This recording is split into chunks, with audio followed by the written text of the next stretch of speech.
Alhamdulillah wassalatu wassalamu ala Rasulillah wa ala alihi wa ashabihi wa mawala la hawla wa la quwwata illa billah. Subhanaka la ilma lana illa ma 'allamtana innaka antal alimul hakim. لرضا الله تعالى ولتعفي البلايا ولمصنف هذا الكتاب والذين سبقونا بالإيمان لهم الفاتحة. أعوذ بالله من الشيطان الرجيم. بسم الله الرحمن الرحيم. الحمد لله رب العالمين الرحمن الرحيم مالك يوم الدين إياك نعبد وإياك نستعين اهدنا الصراط المستقيم صراط الذين أنعمت عليهم غير المغضوب عليهم ولا الضالين آمين. أعوذ بالله من الشيطان الرجيم.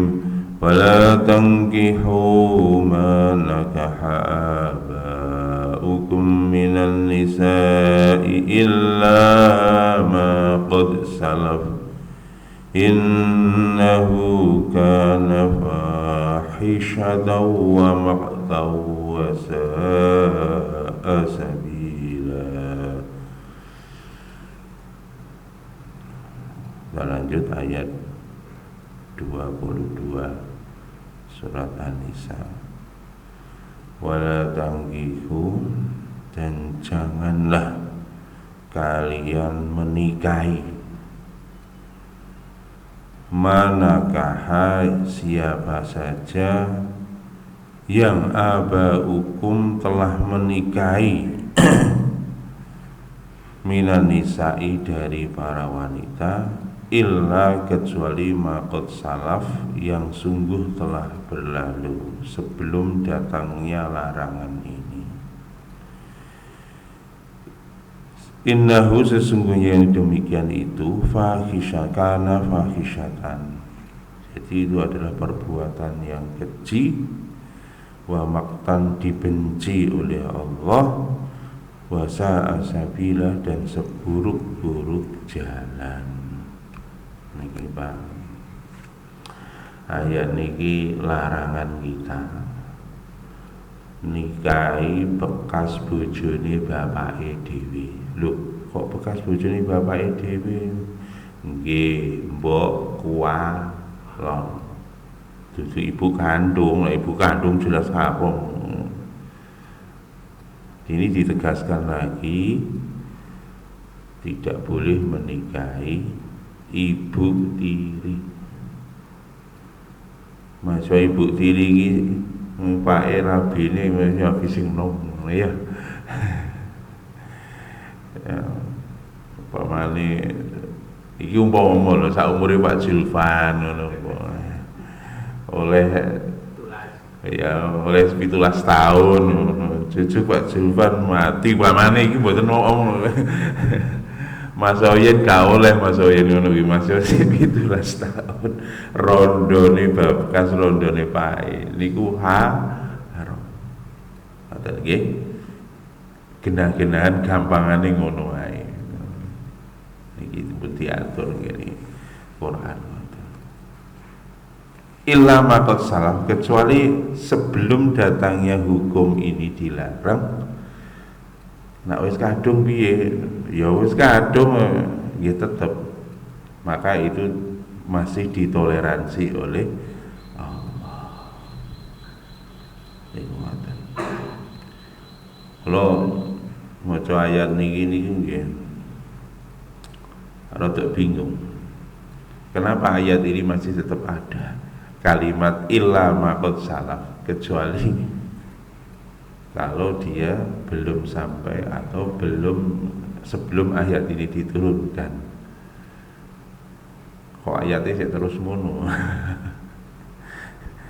Jadi kalau memang ya niki wallahu alam, ini kalau kita berada di negeri-negeri kafir, gak ngerti apa-apa mereka dan tidak tahu informasi tentang Islam, dan mereka telah melakukan praktek itu, akhirnya jatuhlah perkecualian itu kepadanya. Makanya nak neng Indonesia gak iso dibayang nih. Tetapi kalau kita pergi ke negara-negara Eropa pun sekarang informasi Islam sudah banyak ya, di Jepang, di Cina, itu seperti itu. Wallahu a'lam, mungkin ayat ini bisa diberlakukan untuk mereka. Kemudian yang kedua, di Indonesia sendiri ada orang-orang yang tidak pernah mendengar informasi tentang Islam yang benar, nggak pernah mendengar informasi tentang Islam. Siapa mereka itu? Para kaum difabel sing gak krungu, orang yang tuli, Pak. Ternyata informasi tentang Quran itu tidak sampai ke mereka. Wingi kula ketemu kali wong tuli, cerita kehidupan komunitas mereka nggak tersentuh agama, jarang sekali yang memperhatikan. Niku ngoten, Pak. Dia utang karo kancane niku lho, Pak. Disaur karo bojone ya. Bojoku tak titipne nang nggone awakmu, tak nggih nyarutang. Kok nak kowe wis nganggep impas karo utange, engko tak balekno ya ning aku. Ngono ya, Pak. Niki di dalam komunitas mereka ternyata seperti itu, Pak. Kenapa? Karena minimnya informasi tentang Islam masuk kepada dia. Maka ini mirip seperti kasus ini. Makanya wallahu alam, makanya hal-hal yang semacam itu ya kita yang ngerti memiliki kewajiban untuk menyampaikan tentang agama Islam kepada mereka semuanya. Pun niki terkait dengan ayat niki dan implementasi di hari ini. Kita baca tafsirnya. Ayyahrumu ta'ala zaujatul aba takrimatan lahum. Jadi diharamkan atau Allah mengharamkan istri-istrinya ayah-ayah kalian. Dengan kenapa? Karena memuliakan. Kenapa kok diharamkan istrinya ayah? Ya walaupun ayahnya meninggal atau apa, dan ini bukan ibu kandung ya, sekali lagi ini adalah ibu tiri. Kenapa? Untuk memuliakan kepada ibu tiri tersebut. Wa i'dhaman wa ihtaraman. Jadi untuk memuliakan, mengagungkan, menghormati kepada ibu tiri tadi, maka tidak halal bagi anak tiri untuk menikahi ibu tirinya. Wa ikrun an tuwaqqa'a min ba'dihi hatta innaha la tahrimu anil ibn bi mujarradil aqdi 'alaiha. Dan ini Pak berbeda nanti dengan ayat yang setelah ini, nanti akan diterangkan. Jadi ini keharaman ini adalah jatuh ketika seorang ayah itu sudah menikah dengan akad nikah. Setelah akad nikah, maka ibunya dia itu menjadi haram bagi dia. Kalau nanti terhadap apa namanya ini tadi kan menikahi ibu tirinya. Nah kalau menikahi mertuanya, nah, seperti itu. Jadi ada bahasan di belakang. Kalau seperti itu, walaupun akad nikah, kalau belum digauli, ya misalkan nikahi anaknya kok aku kok pengen ibuke, tapi kalau anaknya begitu lho ibuke kok luwih ayu, aku milih ibuke ae. Ngono pamane niku ngoten. Lah niku kok dereng digauli, itu boleh dicerai kemudian nikahi ibunya. Tetapi ketika sudah digauli, haram. Nah, untuk kasus ini tadi, ibu tiri tadi, ayahnya sudah menggauli atau belum, pokoknya wis akad jebret, maka hukumnya langsung haram. Walaupun belum digauli ayahnya, kok sudah akad dengan ayahnya, kemudian ayahnya mati atau cerai, maka anak itu tetap haram menikahi ibu tirinya. Ngoten nggih. Yang makanya ini jelas wala tangkihu manakaha, tidak ada syarat sudah orang tuanya ayahnya tadi sudah menggauli ibu tirinya atau belum, maka itu tetap haram bagi anak-anaknya. Wa hadza amrun mujma'un alaih. Ini adalah umum ya. Ujma' ulama sepakat mentafsirkan ayat ini, tidak ada ikhtilaf. Qala Ibnu Abi Hatim hadatsana Abi hadatsana Malik bin Ismail hadatsana Qais ila akhiri an Adi bin Tsabit an rajul min ansar qala lama tufiya Abu Qais yakni Abu Aslat wa kana min salihil ansar faqadaba ibnahu Qais imra'atahu faqalat innama a'addaka waladan wa anta min salihi qaumik walakin ati Rasulullah sallallahu alaihi wasallam fa astamarahu fa atat Rasulullah sallallahu alaihi wasallam faqalat inna abaika istufiya faqala khair thumma qalat inna abaika isan khatabani wa huwa min salihi qaumi wa inna ma kuntu adahu waladan fima tara faqala irji'i ila baitik faqala fa nazalat wala tankihu ma nakaha aba'ukum minan nisa ila akhirih. Jadi niki asbabun nuzuli ayat niki nggih diceritakan oleh Ibnu Abi Hatim. Kemudian dari Adi bin Tsabit, langsung saya potong, dari Adi bin Tsabit, dari seorang laki-laki orang Ansor. Laki-laki orang Ansor tadi berkata, ketika wafat Abu Qais, ya ini Ibnu Aslat, dan Abu Qais ini adalah orang yang paling soleh ya, termasuk kategori orang yang sangat soleh dari kalangan orang Ansor. Niki.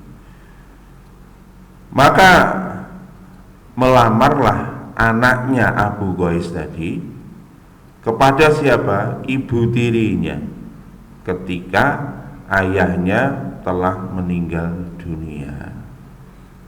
Maka ibu tirinya berkata, wahai, sesungguhnya aku telah memanggilmu anak, kamu kok ngelamar saya itu sudah manggil kamu anak.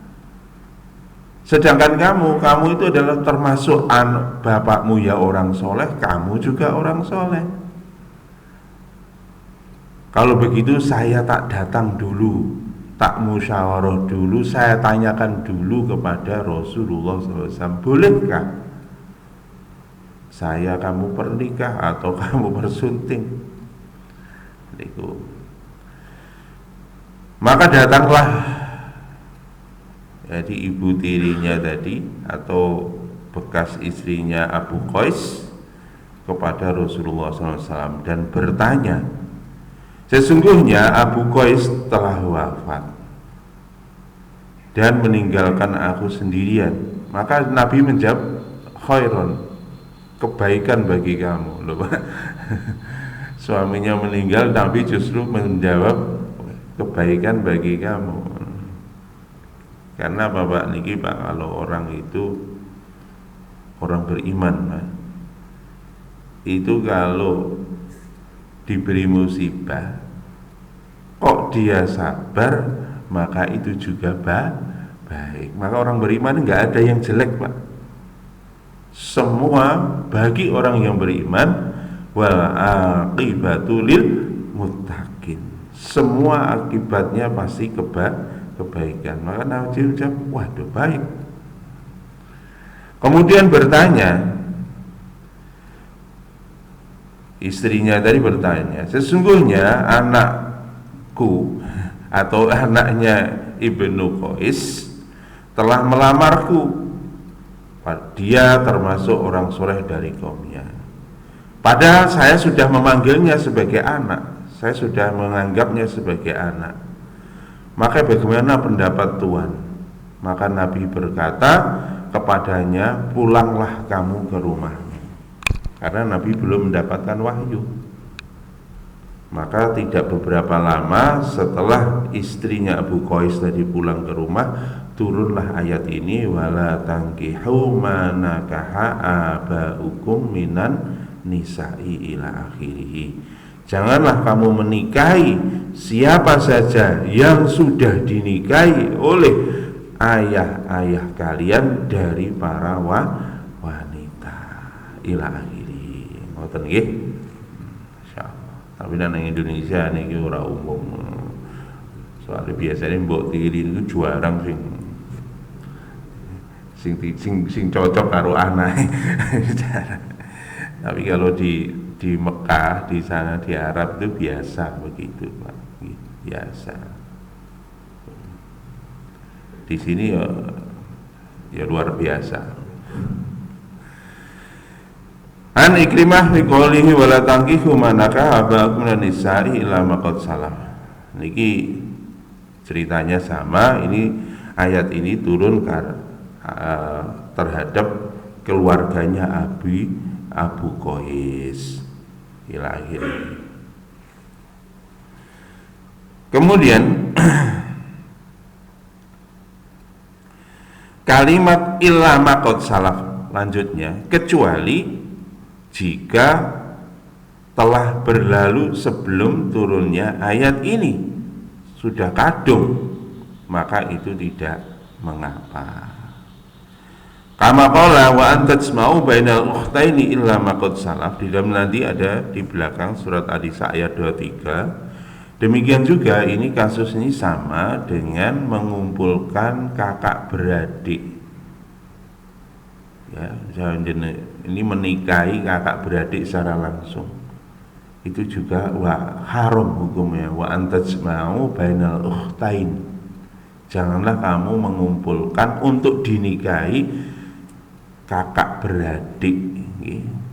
Aja murka Mbak Yuni saadi dipek pisan. Tapi ini pun juga, kalau ini beda dengan tadi Pak.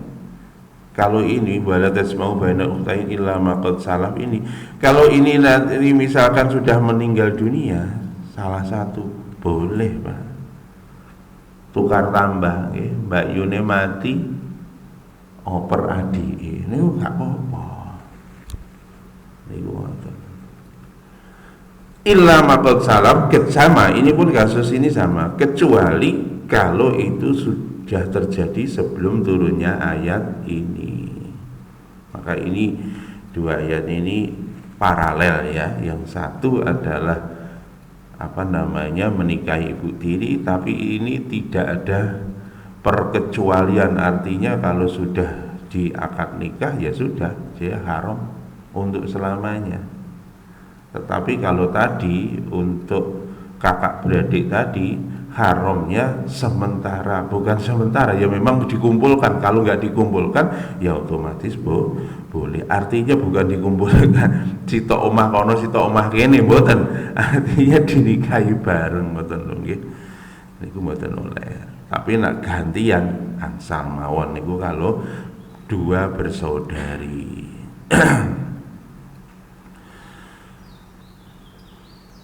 Waqad fa'ala dzalika Kinanah bin Huzaimah tazawwaja bi imraati abihi. Niki juga telah terjadi, yang maqal salaf ini adalah terjadi pada istrinya Ibnu Huzaimah ya. Jadi Ibnu Huzaimah ini adalah beliau menikahi bekas istri ayahnya sebelum turunnya ayat ini. Ini kejadian di zaman dulu. Maka dari itu Ibnu Huzaimah itu masuk di dalam pengecualian di dalam ayat ini. Kemudian Ani bin Abbas qala kana ahlul jahiliyah yuharrimuna ma haramallahu illa imra'atal ab wal jam bainal ukhtain. Nah, menurut Ibnu Abbas, dulu orang-orang jahiliyah itu mengharamkan apa yang sama dengan apa yang diharamkan oleh Allah untuk dinikahi. Ternyata syariat orang jahiliyah dulu, orang jahiliyah sudah punya syariat. Itu ternyata orang-orang yang diharamkan oleh mereka untuk dinikahi di zaman jahiliyah itu sama seperti yang diharamkan oleh Allah, kecuali dua hal tadi. Jadi kalau orang jahiliyah dulu boleh menikahi ibu tirinya, boleh mengumpulkan kakak beradik menjadi suami istri sekaligus. Itu syariat jahiliyah. Jadi semua syariat jahiliyah terkait dengan pernikahan yang boleh dinikahi dan yang tidak boleh sama dengan apa yang diperintah dan dilarang oleh Allah, kecuali dua hal tadi dilakukan di masa jahiliyah. Dan setelah turunnya ayat ini, maka langsung dimansuh oleh Allah Subhanahu wa ta'ala, tidak diperbolehkan lagi.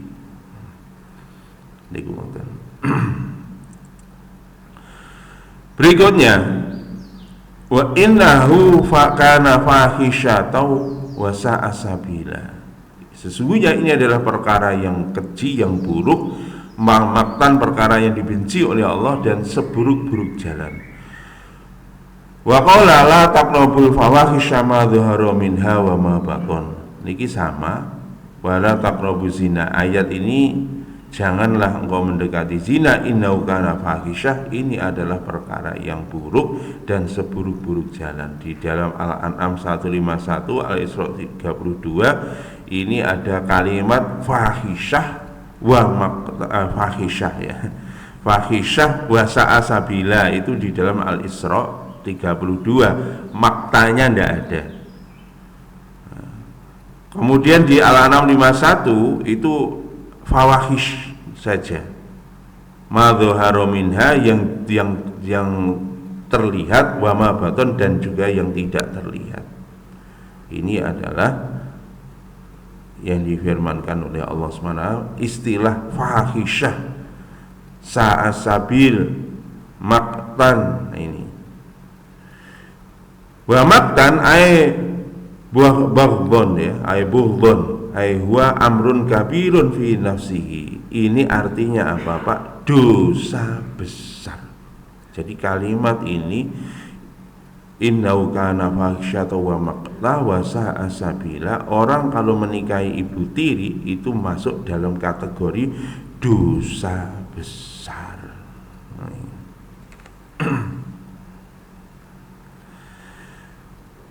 Niki nak menurut Ibnu Katsir Pak. Won ke 5 menit melih nggih. Wis ngantuk soalnya. Padha aku yo ngantuk. Final ghalib niki.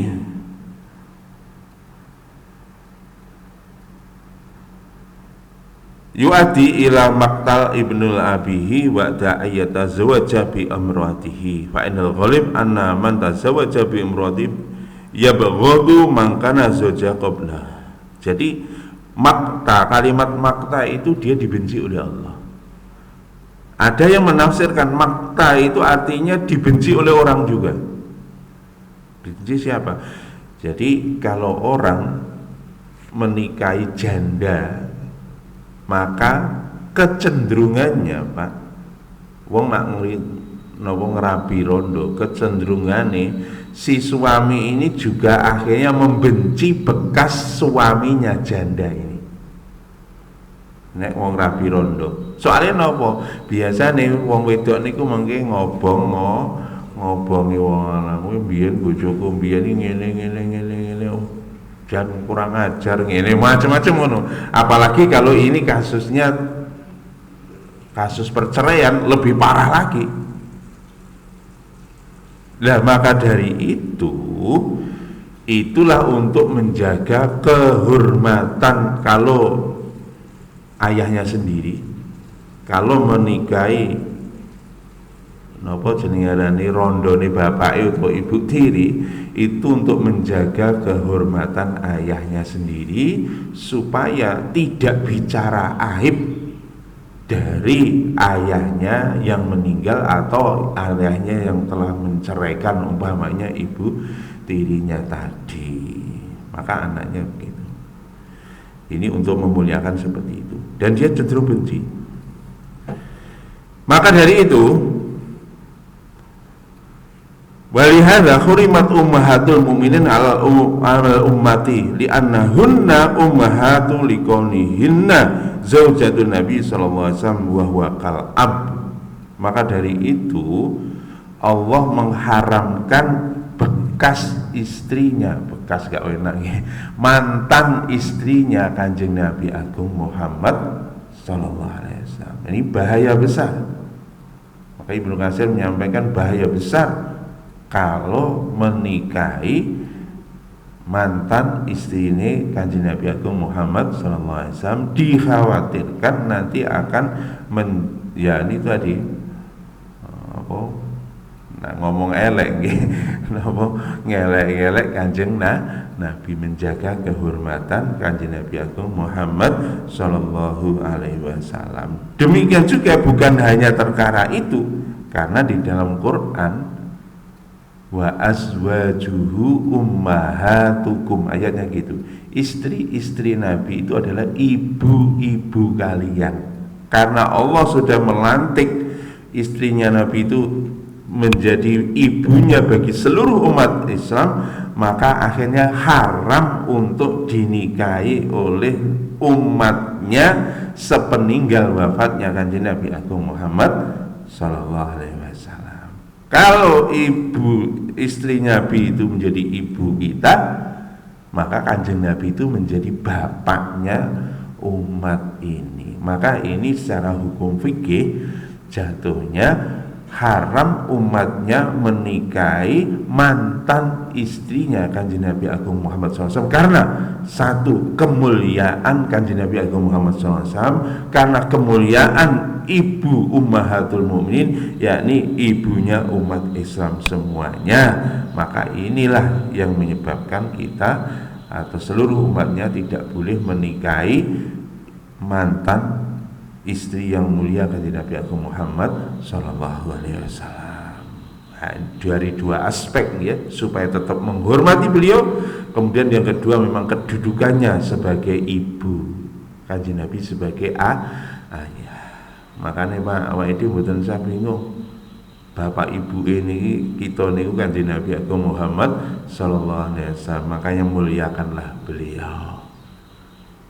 Ya, kemarin saya ketemu habaib, sempat ditegur saya, tapi tidak ditegur ya, dalam bahasa halus menyampaikan bagaimana umat ini mengagungkan Kanjeng Nabi Agung Muhammad sallallahu alaihi wasallam seagung-agungnya. Kenapa demikian? Karena kita lihat sendiri, kalaulah Allah tidak menciptakan Kanjeng Nabi, maka dunia dan seisinya ini tidak akan diciptakan oleh Allah. Bagaimana tingginya Nabi Agung Muhammad SAW. Dalam tanda petik seolah-olah Pak, nasib kita itu sangat tergantung kepada Kanjeng Nabi Agung Muhammad SAW. Bahkan nanti sampai di akhirat, di padang mahsyar nanti, semua tidak bisa memberi syafaat. Yang bisa memberi syafaat hanyalah Kanjeng Nabi Agung Muhammad SAW. Maka sudah selayaknya kita ini mengagungkan beliau, minimum dengan memperbanyak, bukan berbanyak tapi memperbanyak membaca sholawat ke atas kanjeng Nabi Agung Muhammad Sallallahu Alaihi Wasallam. Kemana saja kita pergi, kapan saja, keadaan apa saja, perbanyaklah baca sholawat. Di samping zikir yang lain otomatis, zikir yang utama la ilaha illallah. Makanya niku Pak, para alim mengarahkan pada kita untuk zikir, setidaknya zikir yang wajib itu 3. Yang pertama adalah baca subhanallah, baca tasbih. Kemudian yang kedua adalah membaca sholawat. Yang ketiga baca istighfar. Ini zikir, 3 zikir ini diperintahkan di dalam Quran. Monggo nanti diamalkan bareng, minim 100 pagi 100 sore minim. Kalau bisa nanti di dalam sela-sela waktu kita bekerja, bos, lidah kita senantiasa membaca subhanallah, alhamdulillah, la ilaha illallah, Allahu akbar. Leren ngono maca selawat Allahumma sholli ala Muhammad, Allahumma sholli ala. Leren ngono maca istighfar astagfirullahaladzim, astagfirullahaladzim. Ngoten. Sambil kerja, sambil ngetik, sambil ngerjakan tugas, sambil napa niku tukang batu mungkin masang boto, ngudek luluh niku ngoten nggih. Niku ngoten. Bahkan niki bal hubbuhu muqaddimun ala hubbin nufus min sholawatillahi wa salamihi alisam. Karena saking tingginya kanjeng Nabi Agung Muhammad SAW haknya seperti itu, maka kita wajib memuliakan kanjeng Nabi Agung Muhammad SAW, melebihi mencintai kanjeng Nabi, memuliakan kanjeng Nabi melebihi siapapun, termasuk diri sendiri. Itulah orang-orang yang dimuliakan oleh Allah Subhanahu wa taala. Pun ngoten mawon mengki kelanjutane terjemahan makta wa sa'asabila lebih detail lagi minggu depan insyaallah. Nanti bener saya insyaallah salah saking kula. Dan indang letah. Pun kita tutup dengan doa majelis. Subhanakallahumma wa bihamdika asyhadu an la ilaha illa anta astaghfiruka wa atubu ilaik. Assalamualaikum warahmatullahi wabarakatuh.